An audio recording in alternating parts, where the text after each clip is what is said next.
Hello everyone, welcome to Sasmita Odia motivational hub. बंधुगण, ये video माध्यम रे आमे कार्तिक पूर्णिमा विषय रे आलोचना करिबा।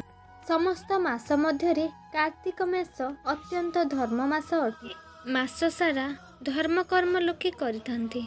एतत् व्यतीत कार्तिक पूर्णिमा जहाको कि कार्तिक मासर शेष दिन बोली कह जाए, एही दिन महत्व एवं गुरुत्व विषय आम ये वीडियो माध्यम आलोचना करिबा।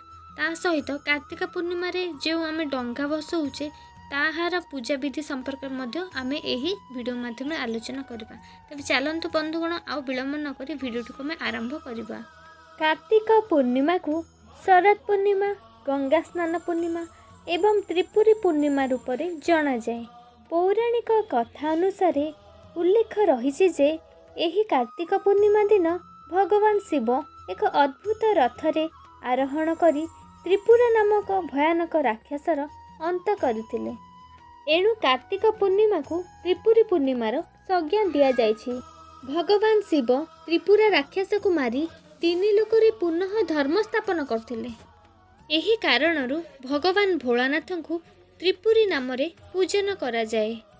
पुराण रे मान्यता रही जे एही दिन भगवान विष्णु प्रलय कालरे वेद तथा सृष्टि को रक्षा करने हेतु मत्स्य अवतार धारण करथिले एवं दक्षिण दिगर स्वामी देवसेनापति भगवान कार्तिकेय पूजा कार्तिक पूर्णिमा रे विशेष महत्व रखिछि।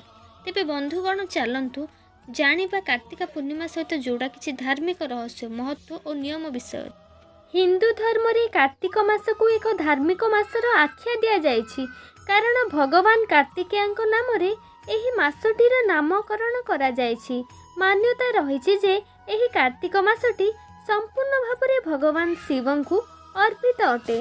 तेबे कार्तिक मासर अवसान कार्तिक पूर्णिमा रे होइथाय। एही दिन भगवान शिवं को दर्शन करिबा द्वारा 7 जन्म पर्यंत व्यक्ति ज्ञानी और धनवान होइथाय बोली विश्वास रही। एणु एही दिन निश्चित भावरे आपण महादेव को दर्शन करिवे।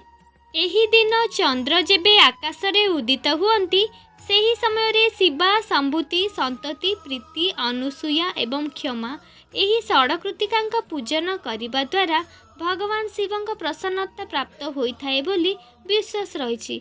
जो षडकृतिका थिले भगवान कार्तिकेयंक पालनकारी माता, तेणु कार्तिकेयं को षडमातुर नाम रे मध्य जना जाए। एही कार्तिक पूर्णिमा दिन कृतिका नक्षत्र रे चंद्रमा एवं विशाखा नक्षत्र रे सूर्य रही थांती। यह पद्मक जोग अटे। एणु एही दिन गंगा स्नान करिबा द्वारा पुष्कर ठारू भी अधिक उत्तम फल प्राप्त होइथाय बोली विश्वास रही। कार्तिक पूर्णिमार विशेष धार्मिक महत्व रही। कार्तिक पूर्णिमा दिन गंगा स्नान, दीपदान, यज्ञ आदि करिबा द्वारा सांसारिक पाप क्षय होइथाय बोली विश्वास रही। एही दिन करा जाउथिबा अन्न, धन एवं वस्त्र दानर अत्यंत महत्व रही। एही दिन जहाँ भी दान करा जाए ताहार बहुगुण लाभ मिलिथाए बोली विश्वास रही।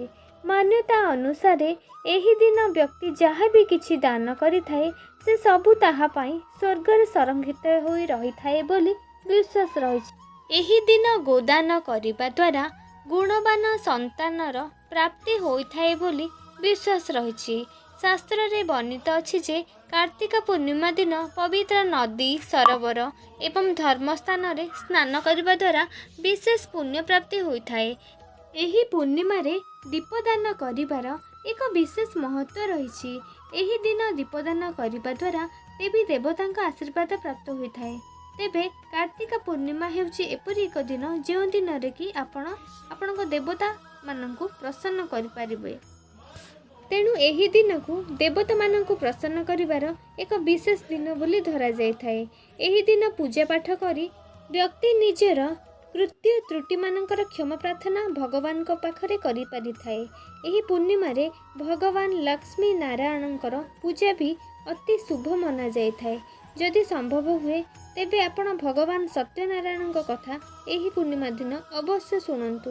वर्तमान बंधुगण, मु एबे आपणको कहिबी कार्तिक पूर्णिमा व्रतर किछि विशेष नियमावली विषय।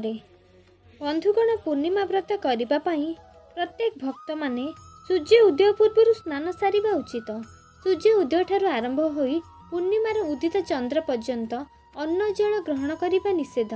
जो लोक मैंने एपरी व्रत कर न पारती से एक बार फल एवं दूधर सेवन करें। एथिरे अन्न डाली एवं नियमित लुणर मध्य अनुमति नाही। ए पूर्णिमा दिन स्नान करने पर तुलसी पूजा अवश्य करंतु एवं संध्यार दीपदान करने द्वारा सुख समृद्धि आसी थाए बोली विश्वास रही। माँ तुलसी को श्वेत रंगर कौन सी मिष्टान भोगर आपण अर्पण करें। यह द्वारा लक्ष्मी नारायण कृपा लाभ होता है बोली विश्वास रही। कारण आज दिन में वैकुंठ धाम में देवी तुलसी मंगलमय पर कार्य होता है। कार्तिक पूर्णिमा ही देवी तुलसी पृथ्वी में जन्मग्रहण होता। तेणु तुलसी पूजा अवश्य करंतु। पुराण में कार्तिक पूर्णिमा को पवित्र कहुई। तेणु यही दिन भूल रे मध्य पियाज रसुण मद्यप सेवन तामसिक भोजन सहित ब्रह्मचर्यर मध्य एही दिन पालन करंतु। कार्तिक मासरे महादेव एवं माँ पार्वती पुत्र कार्तिकेय जन्मग्रहण करथिले। तेणु कार्तिकेय मूर्ति बा मेढ़ को एही दिन पूजार्चना करा जाय थाए। कार्तिक मास एक धार्मिक मास अटे। मास जाक धर्म दान पूजा हबिष कर सारिबा परे अंतिम दिन रे अर्थात कार्तिक पूर्णिमा रे डंगा भसाइबा आमर एक परंपरा थाए। तेबे चलतु बंधुगण वर्तमान जानिबा जे कार्तिक पूर्णिमा दिन बोईत बंदाणर विधि विधान संपर्क ओडिया संस्कृतिर पूर्व काल रे साधव पुओ माने नौकारे यात्रा करी दूर देश को जाई वाणिज्य करुथिले एवं फेरिला बेले विभिन्न धन संपत्ति नहीं घर को आसुथिले। एही संस्कृति परंपरा अनुसार डंगा भसा होइथाए। एही दिन साधवाणी माने साधव पुओ को बंदापना करी वाणिज्य कारोबार पाई पठाउथिले एवं सही उद्देश्य रे कदली पटुआरे डंगा तैयारी करी डंगा आमे भसाई थाउ। पवित्र कार्तिक पूर्णिमा दिन डंगा भसाइबा पाई पूर्व रात्रि एक कदली पाटुका किंबा सोलो डंगा किणिकी आनी रखिबे। प्रथमे डंगारे किछि अरुआ चाउल पान दुब बरकोली पत्र एवं भोग रूप किछि उखुड़ा आनी रखिबे एवं काठीरे सलिता द्वारा दीप प्रस्तुत करिबे नचेत छोट दीप मध्य जळेई पारिबे। एहा परे पाखरे थिबा नदी नाळ पोखरी रे जाई डंगा को भसाई देबे एवं दीपरे बंदापना करी कहिबे जे आ का मा बेई पान गुआ थोई पान गुआ तोर मासक धर्म मोर एतिकी कही डंगा को भसई देबे। बोईत बा डंगा भसाई सारिबा परे आपण मंदिर को जाई ठाकुरंक दर्शन करंतु। कारण एही दिन ठाकुरंक दर्शन करिले अत्यंत पुण्य लाभ होइथाए बोली विश्वास रहिछि। बंधुगण जदि भिडियोटी मोर आपनको भल लगी थाए तेबे निश्चित भाव में भिडियोटी को लाइक करिवे एवं सांगमानक सहित शेयर करिवे एवं चैनलटी को सब्सक्राइबर करिवे एवं पाखरे थिबा बेल आइकनटी को प्रेस करिवे। बंधुगण पुणी देखाबो आयो को भिडियो रे। जय जगन्नाथ।